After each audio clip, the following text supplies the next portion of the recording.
Berlin, and today, of course, Politico is reporting from here, from Brasília, as part of our Road to COP30 event series. Now, I don't need to tell the people in this room that the decisions made here in Brasília have global implications. Brazil is the 10th largest economy in the world by GDP. It is a major exporter of soybeans, crude petroleum, sugar, and corn. It's home to one of the world's largest carbon sinks, the Amazon rainforest. And when it comes to energy and climate policy, Brazil is a trendsetter across South America and indeed around the globe. That's what makes this program so important. Brazil is running one of the world's largest real-time experiments in whether countries can pursue aggressive climate goals without destabilizing food security. Today, more of Brazil's corn and sugarcane harvests are being used to produce ethanol, and farmers and scientists are trying to innovate by maximizing land use opportunities and exploring native feedstocks like Macaúba. But there are challenges to overcome. Some environmentalists have concerns about the impact of biofuel production on the climate, and others worry that Brazil's biofuel strategy could harm global food access. Today, we'll talk all about these challenges and about the great opportunities. To begin our program with a few words from our partner, I'm pleased to introduce Francila Calica, the Vice President for Agricultural Affairs and Sustainability at Bayer Crop Science Latin America.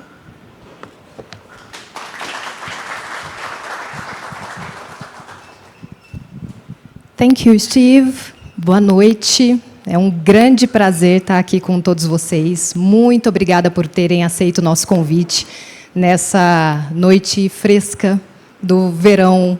Verão? Não sei. Do Cerrado.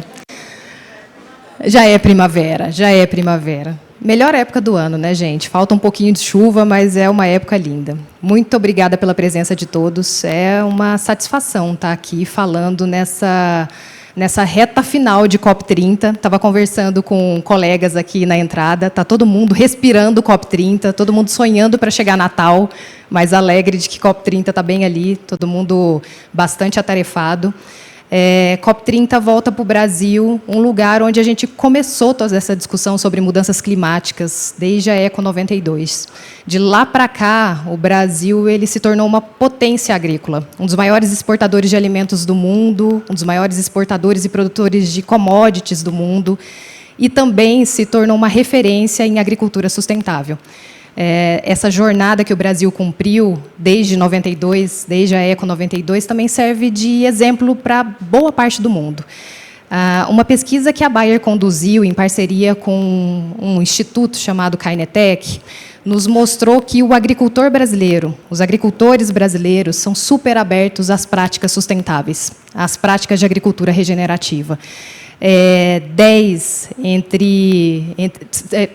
Os produtores, no geral, utilizam 10 práticas de agricultura regenerativa no seu dia a dia nas propriedades, enquanto a média global de uso de práticas de agricultura regenerativa fica na casa dos 7%.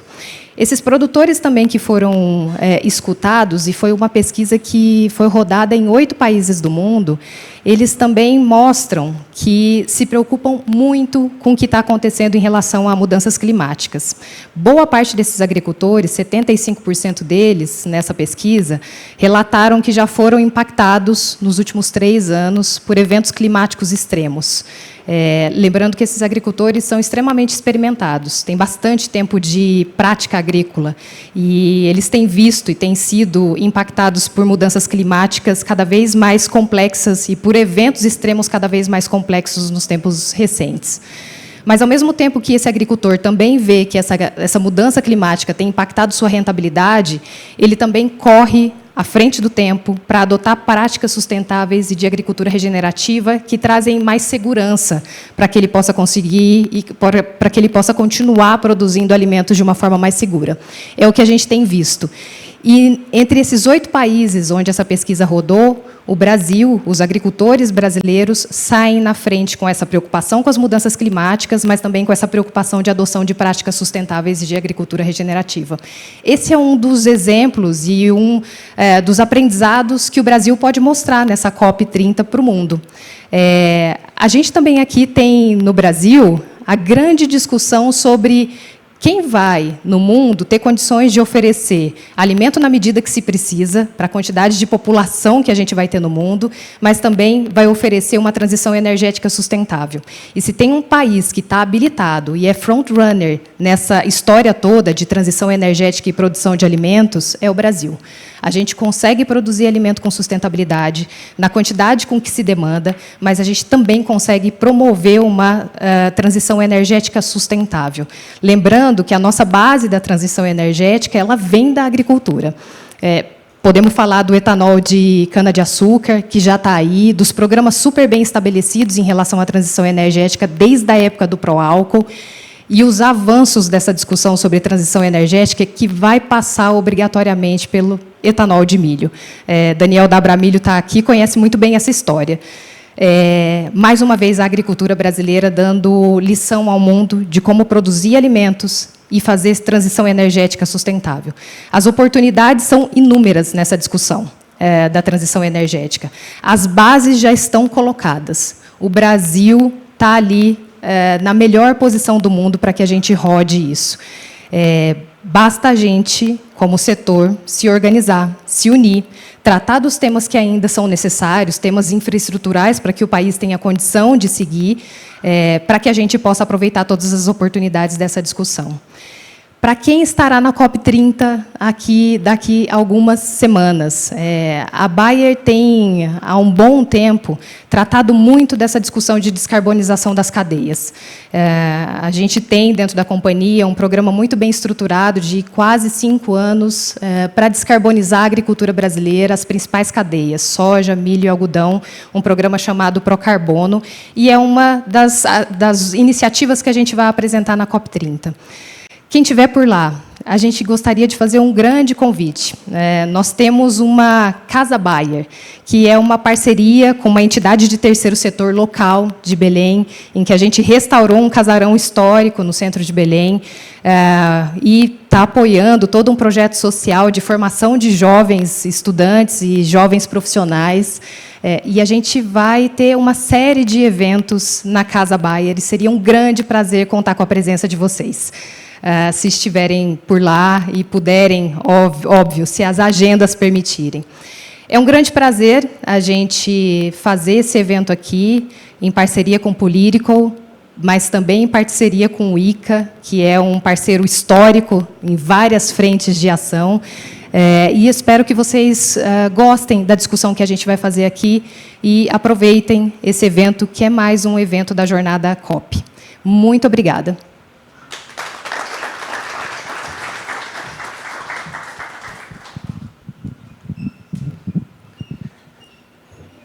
Thank you, Francila, and thank you to Bayer for supporting today's program. I'd like next to welcome to the stage our host this evening, Gabriel Delgado, the High Representative at the Inter-American Institute for Cooperation on Agriculture in Brazil.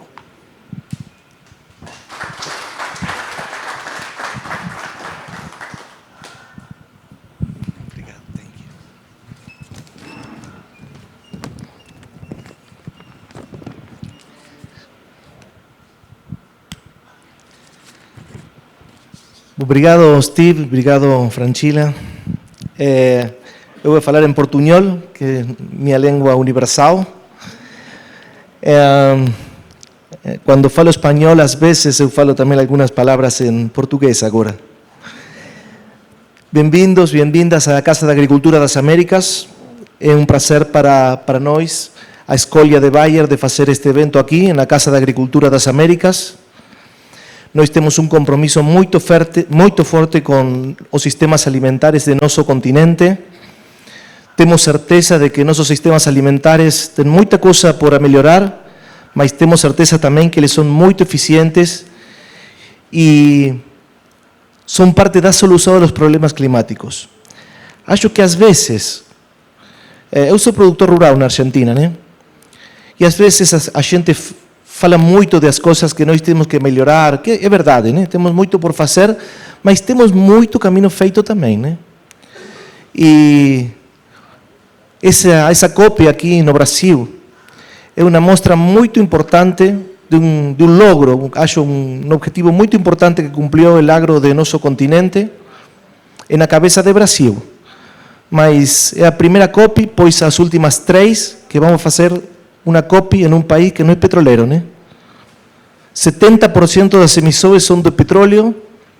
Falamos muitas vezes dos problemas da pecuária, do arroz, da agricultura em geral, de muitas cadeias, mas a verdade é que nós temos também que trabalhar em ajudar a outros sectores que não são o setor da agricultura, porque esse é um dos poucos sectores que podem sequestrar carbono no solo, né? Esse sequestro de carbono que melhora os solos, que melhora a microbiologia, que melhora a fertilidade. E acho que essa definição estratégica que o Brasil tem frente ao mundo, essa nova lei de biocombustíveis que incrementa fortemente o corte de álcool e de diésel e fomenta outros bios em outras indústrias, é uma mostra muito forte da unidade do sector agrícola, dos resultados que o sector agrícola está dando, não só para o sector agrícola, sino também para o país todo, ¿no? Para o resto das indústrias. E acho que tem muitos estudos, artículos, que demonstram que essa suposta competência entre os alimentos e a energia é uma competência que a inovação, aqui temos o pessoal de Embrapa, é uma competência que acho vai ficar antiga em muito pouco tempo.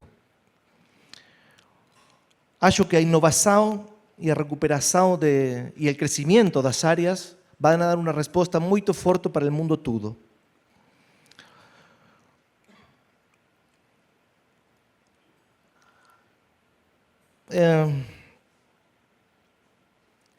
Quero ser muito cuidadoso com isto, mas nós temos um discurso muito nobre de cuidar nosso ambiente. Acho que todos os produtores rurais cuidam suas fazendas, cuidam seus campos, cuidam seus cultivos.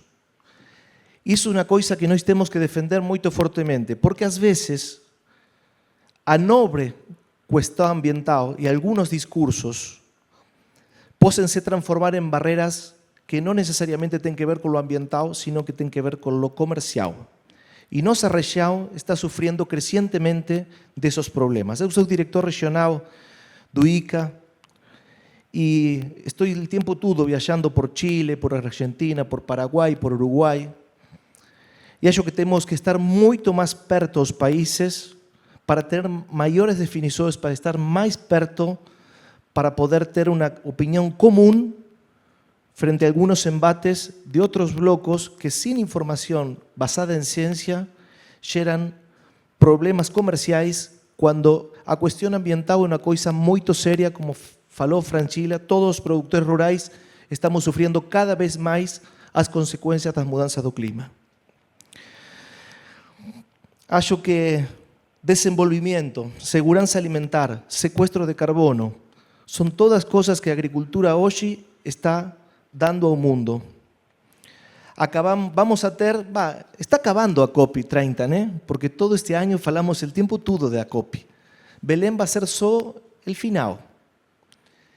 E agora temos que lograr que a próxima COP também seja em um país agrícola. Também continuemos com esta fala, por isso acho que essa proposta de Austrália de fazer a COP lá e que seja Brasil o presidente da COP durante todo o ano 2026, vai continuar sendo uma coisa politicamente muito forte nos ambientes multilaterais para continuar falando de nossa agricultura, de nosso continente, dos novos continentes, porque a verdade é que a América e a Oceania têm muito para explicar da segurança alimentar e energética mundial de hoje. E nós estamos muito comprometidos, como a Casa da Agricultura das Américas, em construir um olhar, uma visão, um olhar continental da importância de nossos sistemas alimentares e agricultura como parte da solução a nuestros problemas. Hoy tuve un almuerzo justamente con la embajadora de Australia y hablábamos de la importancia de también de tener alguna fala cada vez mayor y más vida al grupo de Cairns, ¿no? Eu queria agradecer também a presença de muitos parceiros aqui. Em primeiro lugar, a secretária Júlia, muito obrigado por estar aqui. Também a todo o time da Bayer, né? Catalina, Pedro, a Patrícia e Felipe, que tiveram muito trabalho aqui também, a Demetrius, a presença de Embrapa, do Ministério da Agricultura, do Ministério de Minas e Energias, a Corp Life, a Abramilio, a Brasem também e todo o time do ICA. Muito obrigado.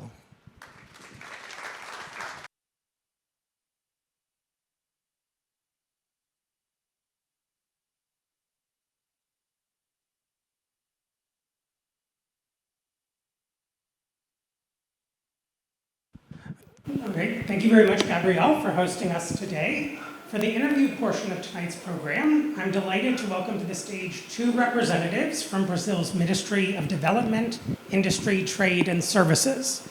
Please join me in welcoming Pedro Guerra, the Chief of Staff to the Vice President, and Julia Cruz, the Secretary for Green Economy, Decarbonization, and Bioindustry.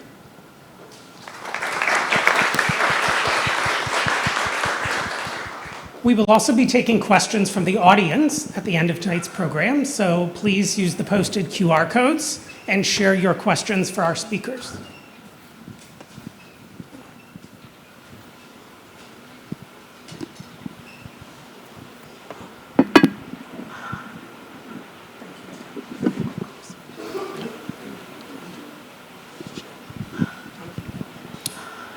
Pedro, Julia, thank you both for joining me today for this conversation. Let's start with the first question, and Pedro, I'll come to you first. Vice President Acme has pledged that Brazil will be a great global leader in decarbonization. Can you tell me where biofuels fits into the broader strategy around climate and decarbonization policy? Should I speak in English or we switch to Portuguese? What is better? I think English is better, okay. So I would highlight that decarbonization is a transversal mission in the whole industrial policy nowadays. We have 6 missions, one of it, and Julia will tell more deeper about that with much more property with her team. But this is the basis of the idea. But more specifically, I think that the government as a whole has very clear that we should explore our installed capacities. So we have a long time experience in biofuels, from RenovaBio a couple of years ago to the initial policies in the first Lula government. We tried to stimulate the sector both in fostering the family farming, in providing the oils and the technologies for the development of these new fuels, and the issuance of certificates, creating a new market for it. So I think that after many years of this experience, both in terms of policies and the creation of market itself, it was very clear that we have all the conditions to move on.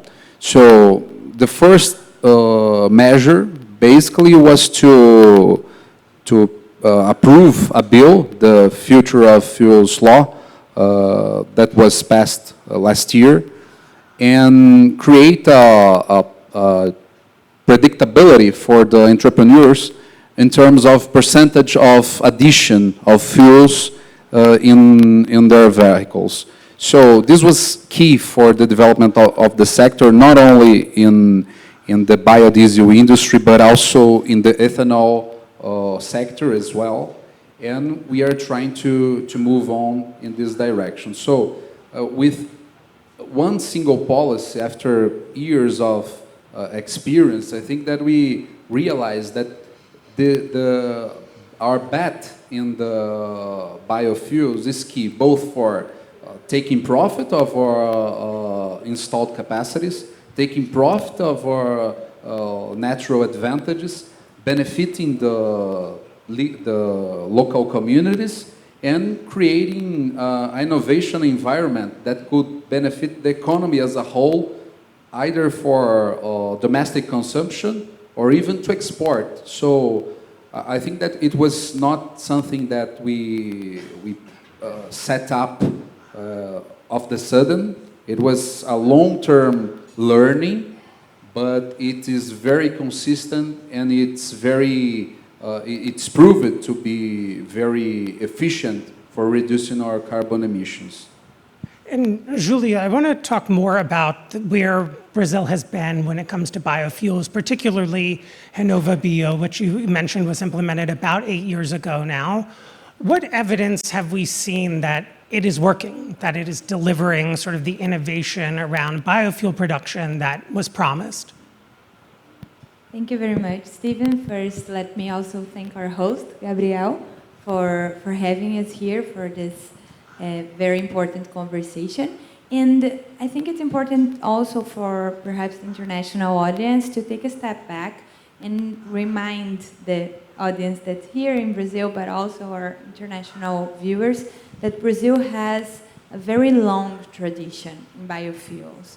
We are perhaps the sole country, the only country in the world who has already transitioned away from fossil fuels, and this comes since the 70s, when the government took a strategic decision to promote biofuels as a form of security, as an inducer of development. And so we have biotechnology, we have our Embrapa representatives here who led that transition, and we have kept adding to that strategy for the past 5 decades now.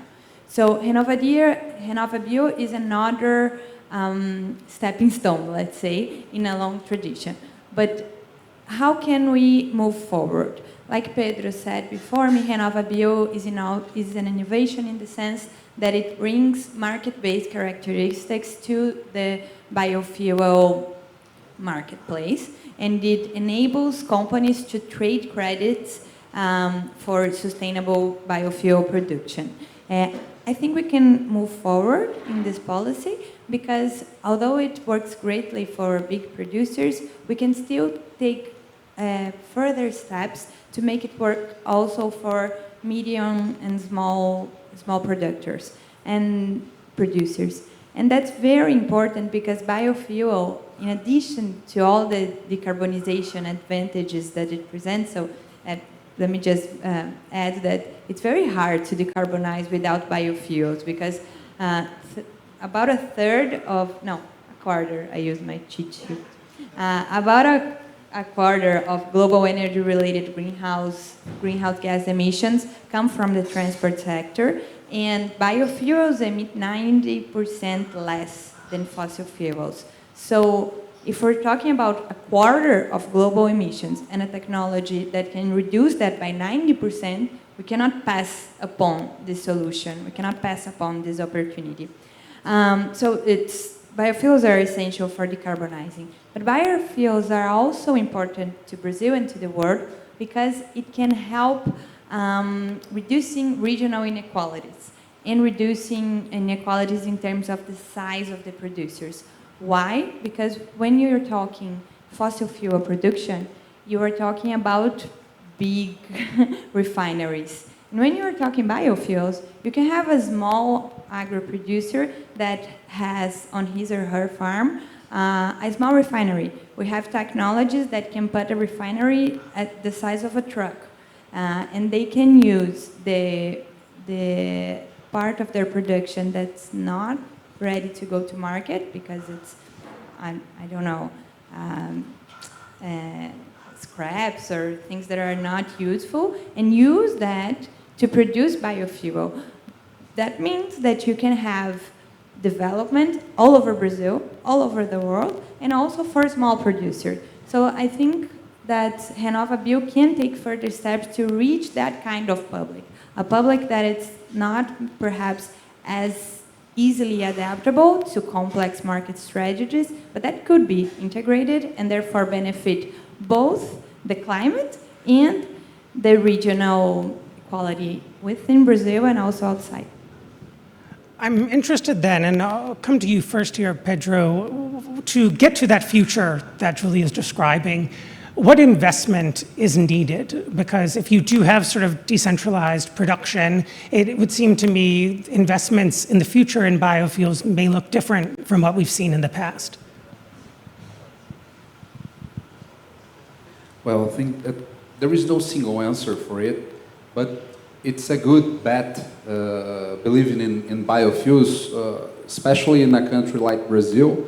But more broader, I would say that the next step, as Julia was saying, is both the sophistication of our policy, the next steps of the policy itself, but also our capacity to mobilize other countries to move on in the same direction.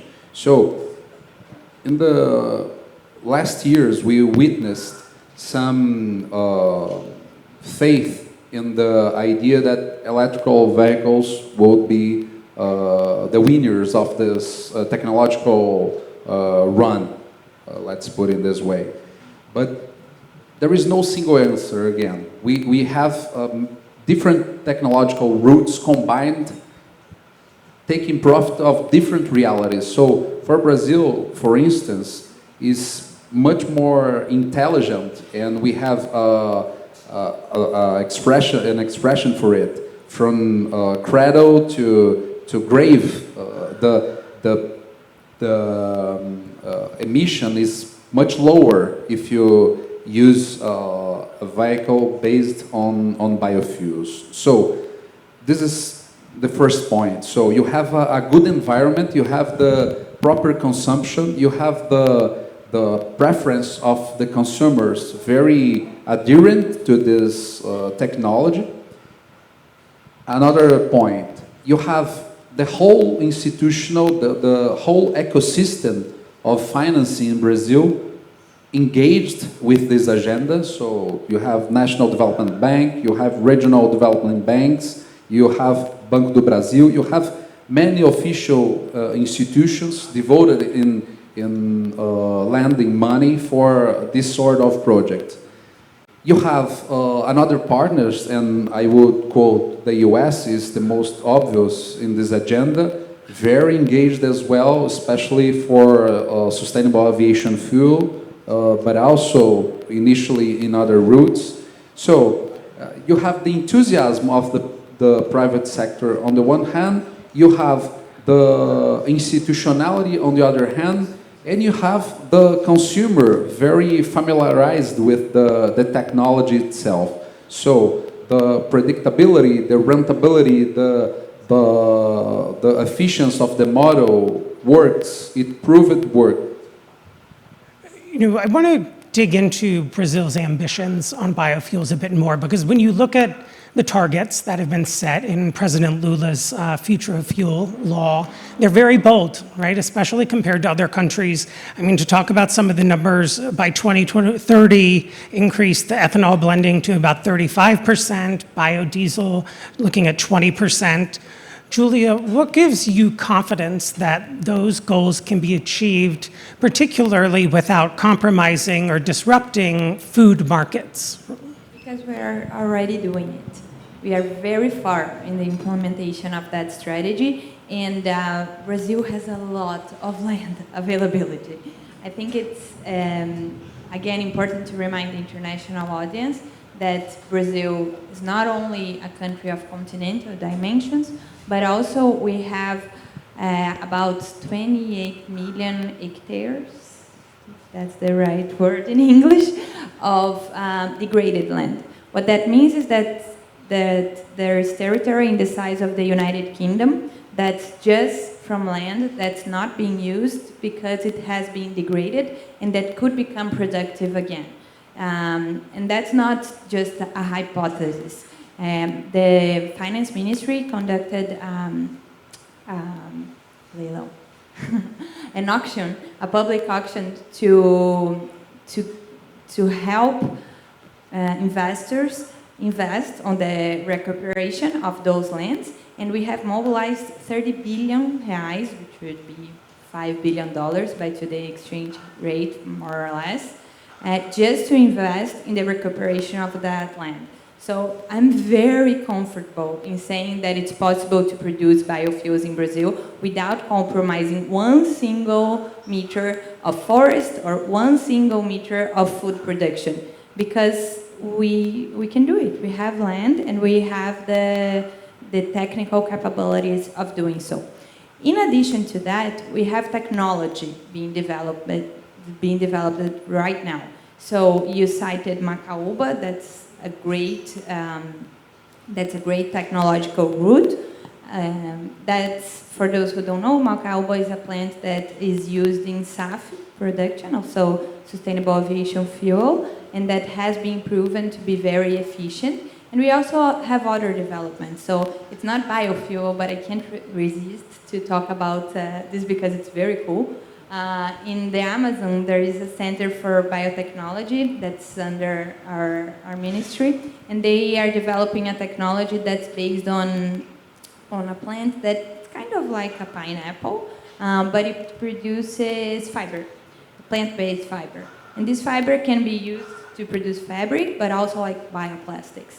Using biotechnology, we have made the productivity of this plant 100 times more efficient. That I mean, you could create from one plant, you could create 7 plants in 6 months. Now you can create 700. So that's biotechnology increasing productivity at a very fast speed. And that's not used for biofuels, but it's used for bioplastics. And the developments in Macaúba are doing something similar for sustainable aviation fuel. So that's another area where we can go even further than we are already doing right now. Let me ask you just a quick follow-up question on that, because there are still some environmental scientists who raise concerns that biofuels and how they're produced, we may be undercounting the impact on the climate, right? We may be not fully considering deforestation or impacts on biodiversity. So when you hear those concerns or those criticisms, how do you respond? Of course, we have a lot to do in terms of deforestation. When we think about Brazil climate goals, they are mostly based in reducing and cutting back deforestation. That's where most of our emissions come from. So I understand where the concern comes from, and it has to be taken seriously. But also, we cannot take a reality that's not ours, of land scarcity, and use that as a parameter. And so, just to be very clear, deforestation is a problem. We are cutting back our emissions that come from that, but we do not need to cut our forests down to go through the biofuel production route. We can do both at the same time. I want to come to you, Pedro, because obviously Brazil's ambitions don't exist in a vacuum, right? You have to engage with other countries, and particularly when it comes to trade. I wonder, do you hear from trade partners of Brazil? Do they express concerns, particularly those who depend on Brazilian exports of corn? You're the second largest exporter of corn in the world. Do you hear from trade partners who are concerned about the future availability? Oh. No, to be very frank, I never heard of it. And as Julia said, of course, deforestation is an issue. It's our Achilles wheel, in a sense. The land use and how we avoid illegal deforestation is our top priority in the environmental agenda, I would say. But Brazil increased so deeply its productivity in the last decades that it simply doesn't make sense. Brazil was 3 or maybe 4 decades ago a net importer of food, and it became dramatically a great exporter of food. thanks to what? To the capacity of having 2 harvests per year. So there is no miracle. It was technology, and thanks to Embrapa and the devotion of many farmers that took the decision to occupy as well regions in the country that were unexplored. So I think that the numbers show this very, very well. And on the one hand, you have the capacity to keep improving the productivity, to integrate systems, crop, livestock, forestry. And the other hand, you have a decreasing, and it's not news for anyone here, that the decreasing of birth ratio, the birth rate, is a reality all over the world. So all in all, I think that we are very well positioned to conciliate this, the production of energy and the production of food as well. We are having year after year, we are breaking records of production, of exports, and so on. And Brazil is very well positioned. It should keep partnering with countries with the same dimension and same mindset, and again, take profit of what technology and what resource could help in this direction. Do you see a future where that could change? Because harvests are variable, right? You can have a record year one year and a difficult harvest the next. I mean, is there confidence that this is a long-term strategy, that long-term food and fuel can coexist?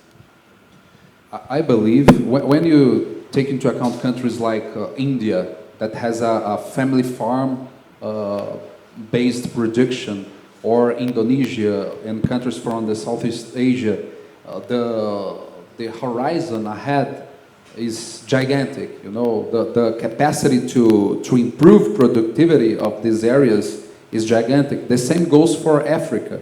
So if we partner with countries and enter into trilateral agreements, bilateral strategies, and so on in these new fronts, I think that we are very, very well positioned to conciliate that. I do want to ask, and I'll come to whoever wants to take this question, about the trade relationship with the U.S. in particular. Of course, being from the U.S. myself, and given our trade policies, there's a lot of change that's happening.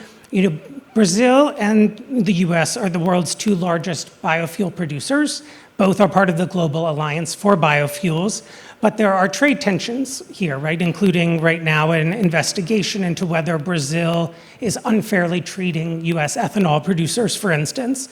I wonder how you respond to those concerns, those criticisms, and what changes you would like to see in terms of the trade relationship with the U.S. when it comes to biofuels in particular. Perfect. I'm gonna hand back the mic to Pedro, who is personally in those tables.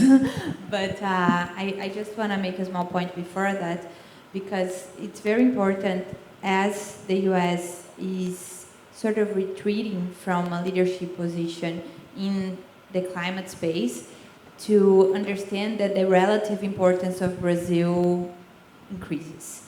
Not only because we are a big country with a big economy and a big impact on climate, but also because we are a leader within the global south, because we're hosting COP, of course, and because we have the capacity to make a big impact within the emission targets.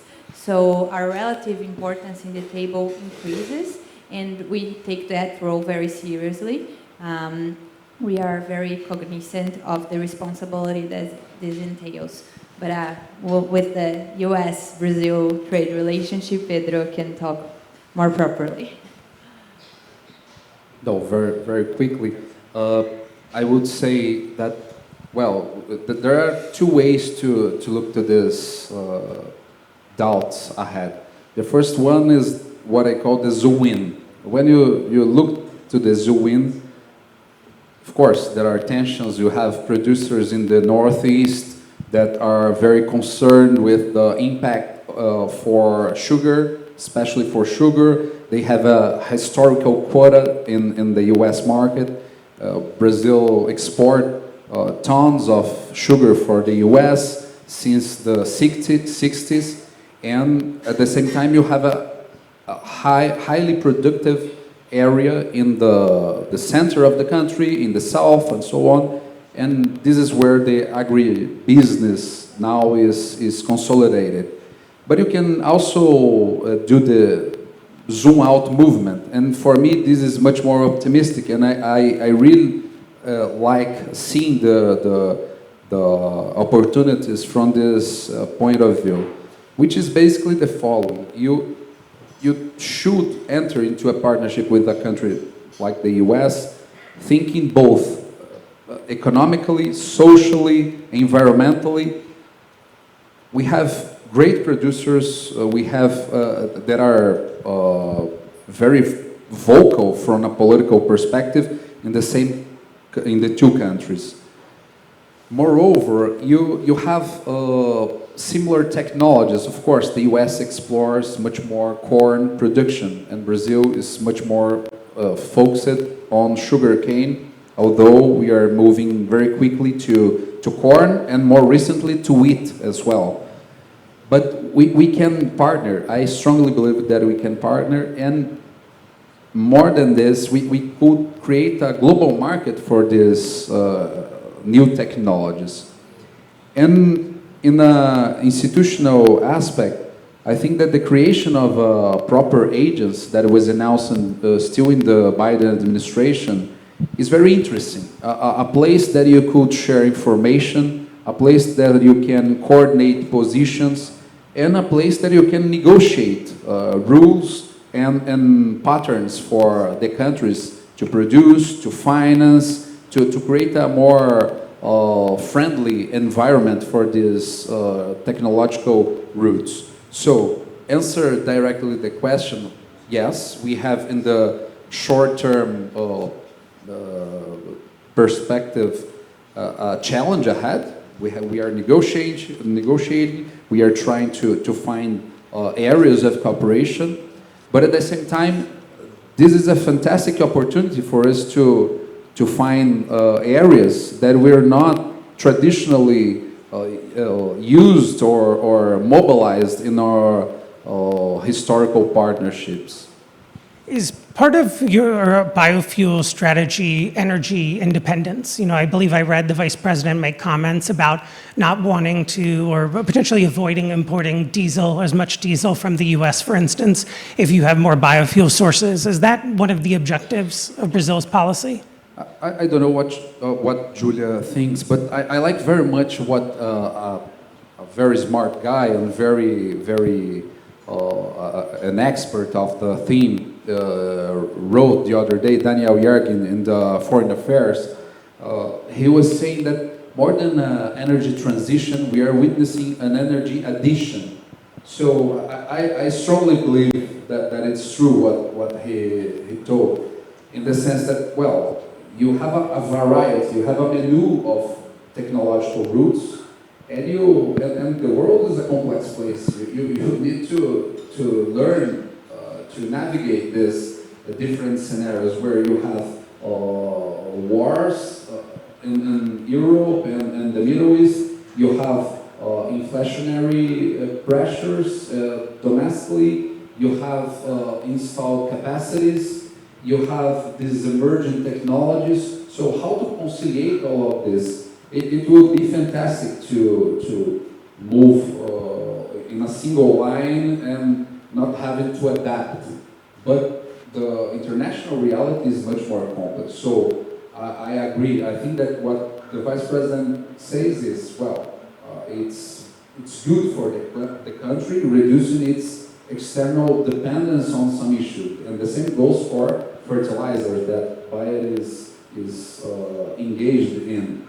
But we are not in a position nowadays to abandon a given route and simply choose another one. I think in the long term, and taking our international commitments, it's very clear that we have a given capacity, a given advantage in some sectors, but we need to embrace the different times and need to embrace the different routes and how they fit the necessities of the country in these different periods of time. I want to ask about another important trade relationship, and that's with the European Union. You know, right now, Brazil has been pushing very hard for the Mercosur EU free trade agreement. If that does go into effect, there are concerns some European nations have expressed about whether Brazil will be able to comply with anti-deforestation regulations, some of the other environmental commitments that would be required as part of that trade agreement. I wonder, can you talk sort of practically speaking, if that agreement does go into effect, if there are new regulations, there are new markets for Brazilian exports, what impact does that have on your biofuel strategy? Yes, definitely, it's going into effect. We're very confident that we're reaching the final steps of negotiation, and I think it brings, of course, advantages in terms of opening markets for Brazilian products and for Europeans as well. It's a bilateral relation, but also it's, I think, bringing into focus this geopolitical context that Pedro was just talking about. Producing in Brazil can also be seen as a security guarantee for Europeans, for Americans, because the geopolitics of the world is very unstable right now. I don't need to explain that to anyone. We don't know how all the different players are gonna react to the different forces that are moving right now. And Brazil is stable. We are a peaceful country. We've had a peaceful relationship with Europe, with the US for basically since Brazil was created. And here we can produce with a clean matrix, our electric matrix. We didn't talk much about other forms of energy right now, but when we talk about electricity, our matrix is 88% clean. We also have the biofuels, of course, and producing in Brazil benefits not only Brazilian producers, but is a security guarantee for Europeans that they're gonna keep having steel coming, and it's gonna be green steel in addition to that because our matrix is clean. So it's beneficial for both parties. Did you have anything you want to add, Pedro, in terms of looking ahead on the trade relationship with the EU? If that does expand, you know, the imports of European autos, for instance, does that have an impact on how Brazil thinks about biofuels going forward? I see the European Mercosur agreement that is on the table, and we are very optimistic about the approval of it. Not only is a trade agreement, and this is the more obvious dimension of the partnership, but also as a market creation, in the sense that, of course, you have these new regulations that were all incorporated in the text. So from intellectual property to label rights, passing from sustainability goals to competition guidelines. So it's a very complex, very broad agreement, and it's an agreement that creates a potential corridor of economic integration. As Julia said, I think that given the pressures that are now affecting especially the continental Europe nowadays, the difficulty to assess energy source, the commitments in the light of Paris Agreement, and the social pressures that affect the countries in Europe, it's very proper. It's very adequate to believe that we could industrialize the region. We could move some companies, as it's already happening. The other day we're launching an important investment of Bosch in São Paulo, for instance. A part of the research and the innovation center of Bosch in the global level was moved to Campinas. So this is just one example, but we are witnessing many examples of this nature nowadays. So believing that we could be a safe place, a place that you can test new technologies and benefit from clean energy is very important for us to use the agreement not only in commercial, in trade terms, but also in a much more strategic point of view. I want to bring in an audience question. This one is about the notice of restoration of degraded lands. The question is, how can companies in the biofuel sector participate, and what are the benefits?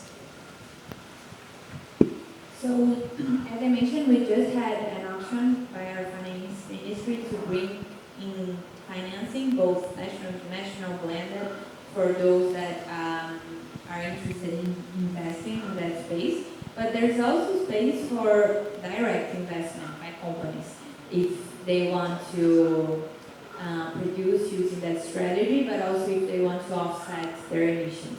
We do have a voluntary carbon market, and we also passed a law to create the Brazilian regulated carbon market so that the companies may invest in recuperating degraded lands, not only for ethical reasons or for, one may say, for communication reasons, but also they may benefit financially once our carbon markets are up and running. Another question here about sustainable aviation fuels, which I know is an area of investment and interest. What role do you think Brazil has to play in the decarbonization of the aviation sector? So I heard from a friend that it's very difficult to decarbonize the aviation sector. So unless you focus on the fuel itself, you will not do much improvements in the performance of the sector in this dimension. So taking this into account, I think that Brazil is very, very advanced, very well positioned, both in the forging of new technological routes, as Julia told with the example of Macaúba, which is being developed in Minas Gerais, and it's a very oily seed that is very efficient for this purpose, but also in chemical and physical process that could decarbonize the molecules, could create a much more efficient fuel based on what is traditionally a fossil fuel. So there are many technological routes being exploited nowadays. Petrobras is very engaged in this agenda. The National Development Bank as well just published a call for new projects to give some resource and enter into partnership with new companies. So today we have this combination of different levels of maturity of projects. Some are much more mature, and the others are still in the scratch. You know, you are trying to see which one is going to be the more efficient route, which seed, which place in the country, which sort of combination of partnership should we have the government in the first place, or should we just give a specific incentive for the industry to emerge? So the time is not very favorable because we have the Corsia goals for 2027. So we need to hurry in this aspect. But Brazil could give a fantastic example in this area, and I'm seeing very good examples all over the country in the same direction. My last question for you both, and thank you so much for your time tonight. In just a few weeks, many of us will be headed to Belém for COP30. I'm curious, what will you be looking for from other countries when it comes to Brazil's biofuel strategy? And as you're speaking with other countries, do you think that Brazil's balance of food and fuel is a model that others will be able to replicate? First of all, thank you so much for having us in this conversation. It was great. In terms of what I expect from Belém, the presidency of COP has talked a lot about how this is a COP of implementation.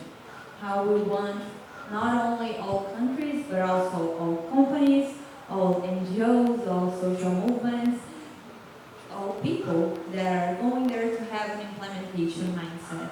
So I really look forward to seeing how this exchange of practices, experiences, policy ideas can become new projects of implementing climate targets. And I think that if we come out of Belém with new partnerships being forged, with open minds about biofuel, I'm pretty confident that Brazil's experience can inspire others, that we can get out of there with concrete partnerships, concrete financing, and perhaps different policy frameworks that can help us achieve climate goals. Pedro, from you, what would you like to come out of Belém with? Well, again, thank you all for your time, and thank you very much for the invitation. It's an honor to be here. Thank you, Bayer, ICA, and all the partners here and colleagues from the government as well. I'm very confident that we can find niches of cooperation with countries that are trying to find new models of development. So it's not to say that we should be closed to other countries, that we should ignore what developed countries create. On the contrary, we should use critically what these countries has to offer to us, but use wisely our capacities, our natural resource, the conditions of our countries. Brazil has this large experience in biofuels, in ethanol, thanks to the oil shock in the 70s. It was a little bit traumatic, and the country learned to diversify its energy grid thanks to this sort of experience. I think that the Europeans are, for instance, are having this harmful lesson nowadays. So the important, and this is a first message, I believe, the important thing is to diversify. You need to manage your risk and diversify what you have at your disposal at a timely basis with a confident partner. And this I have in mind the very quoted idea of nearshoring, for instance. Secondly, I think that we really need to think that, okay, we should find our way to create new technologies, and less developing countries also want the same thing. It doesn't make sense to simply export things to Africa, for instance, or to some countries in Asia. We need to construct partnerships that are win-win partnerships, really win-win partnerships that transform the reality of communities, create income, create jobs, transfer technologies, and in the end of the day, create the sustainability of the whole process. So Brazil has a good experience in this aspect, trying to export its technical capacities, especially on tropical agriculture. And the same for me goes to fuels and biofuels, which is another chapter in this fantastic history of Brazilian agribusiness. Well, listen, I want to thank you both for your time and your insights. Thank you all for being here, and to Bayer for being our partner on this program. I hope you have a wonderful evening.